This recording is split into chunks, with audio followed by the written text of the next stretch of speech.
দেখো বন্ধুরা, করে নিয়েছিলাম একটা মজাদার রেসিপি, মজাদার পুডিং রেসিপি, যেটা বাচ্চা বড় সবারই খুব ভালো লাগে। Hello friends, welcome back to my. চলে এলাম তোমাদের সঙ্গে নতুন একটা রান্নার রেসিপি ভিডিও নিয়ে। আর দেখো, প্রথমে আমি চান্দান সেরে নিয়েছি সকালবেলায়, তারপরে এই যে পুজো দিয়ে চলে এসেছিলাম রান্নাঘরে। এখানে বসিয়ে দিয়েছি এক সাইডে ভাত, এক সাইডে হচ্ছে আমডাল, আর তারপরে আমি ভাত নামিয়ে আর এক সাইডে করে নিচ্ছি আলু ভাজা, চুনো মাছ ভাজা, তার সঙ্গে যে শাক ভাজা করে নিচ্ছি।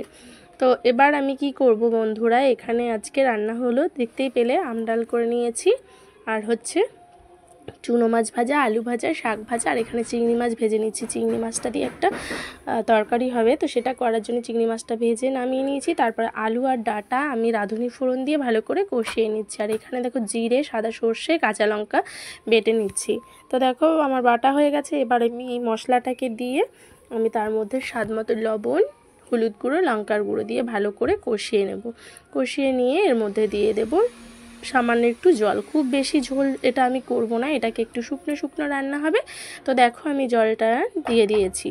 এরপর আমি ভেজে রাখা যে চিংড়ি মাছগুলো সেগুলোর মধ্যে দিয়ে দেবো ঢাকা। তো ফাইনালি রান্না রেডি। এই যে চিংড়ি মাছ দিয়ে ডাঁটা আলুর তরকারি, শাক ভাজা, চুনো মাছ ভাজা, আলু ভাজা, আম ডাল রেডি হয়ে গেছে। এবার আমি কি করব, এই উনুনেই মেয়ে যেহেতু স্কুলে গেছে, স্কুল থেকে এসে খাবে, গরমের থেকে আসবে বলে ওর জন্য আজকে এটা করছি। তো দেখো একটা কড়াইয়ের মধ্যে নিয়ে নিলাম বেশ কিছুটা ঘি। ঘিটা গরম হয়ে গেলে এর মধ্যে দিয়ে দিচ্ছি সামান্য একটু সিমুই। সিমুইটা দিয়ে আমি ভালো করে লালচে করে সিমুইটাকে ভেজে নেব। তবে কিন্তু হালকা লাল লাল হলে দেখতেও ভালো লাগবে, আর জিনিসটা খেতেও কিন্তু দারুণ লাগবে। তো দেখো সিমুইটা আমি এবার ভাজা করে নিয়েছি। আর আগে থেকে আমি একটা মাঝারি সাইজের গ্লাসের 1 গ্লাস দুধ নিয়েছিলাম। তো সেই দুধটাকে এবার আমি এই সিমুইয়ের মধ্যে দিয়ে দিলাম। তারপরে আমি দুধটা ভালো করে ফুটিয়ে নেবো। এই দেখো ফুটে গেছে। এবার আমি এর মধ্যে দিয়ে দেব মিষ্টি, মানে যে যেরকম মিষ্টি খেতে ভালোবাসো সে সেরকমই মিষ্টি কিন্তু এর মধ্যে মিশিয়ে নেবে। তো আমরা একটু মিষ্টি মিষ্টি করব খাবারটা, যার জন্য একটু বেশি করে এর মধ্যে চিনি দিয়ে দিয়েছি। তো তারপরে দেখো আরও একবার ভালো করে ফুটিয়ে নিচ্ছি এটাকে।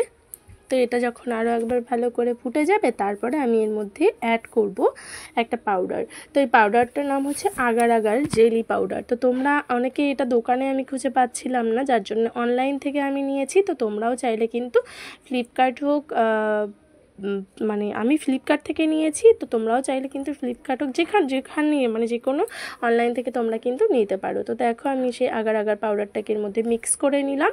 তো দেখো এবার আমি এটাকে একটু ফুটিয়ে নিয়ে এই যে একটা বাটির মধ্যে ঢেলে নিচ্ছি। আর এরকম মানে জেলি বলতে তো বাচ্চারা খুব ভালোবাসে। তারপরে আমি মিনিট 10-এর জন্যে ফ্রিজের মধ্যে এই যে ঢাকা দিয়ে রেখে দেবো। তো তারপরে 10 মিনিট পরেই দেখো এই যে বার করে নিয়েছি, আর জিনিসটা কত সুন্দর হয়েছে দেখো, একদম জেলি জেলি। এবার আমি এটাকে বাটি থেকে একটা প্লেটের মধ্যে নিয়ে নিচ্ছি। দেখো পড়তেই চাইছিল না, যেহেতু একদম জেলি জেলি টাইপের। তারপরে এই যে দেখো আমি হাত দিয়ে এটাকে নামিয়ে নিয়েছি, আর কত সুন্দর হয়েছে পুডিংটা দেখতে।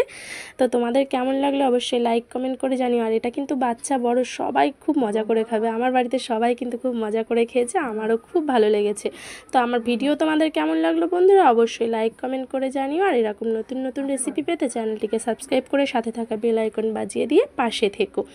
আর ভিডিওটা যেসব বন্ধুরা সবসময় আমার ভিডিও দেখো, তোমাদের জানাই অনেক অনেক ধন্যবাদ আমার ভিডিও দেখার জন্য। আর যেসব বন্ধু একদম নতুন আমার ভিডিও দেখছো, যদি ভালো লেগে থাকে অবশ্যই চ্যানেলটিকে সাবস্ক্রাইব করে সাথে থেকো।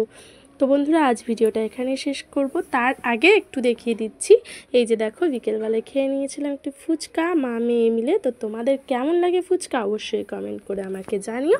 আর সবাই এই গরমে অনেক ভালো থেকো, সাবধানে থেকো, সুস্থ থেকো, সবাই একটু বেশি বেশি করে জল খেও। ধন্যবাদ।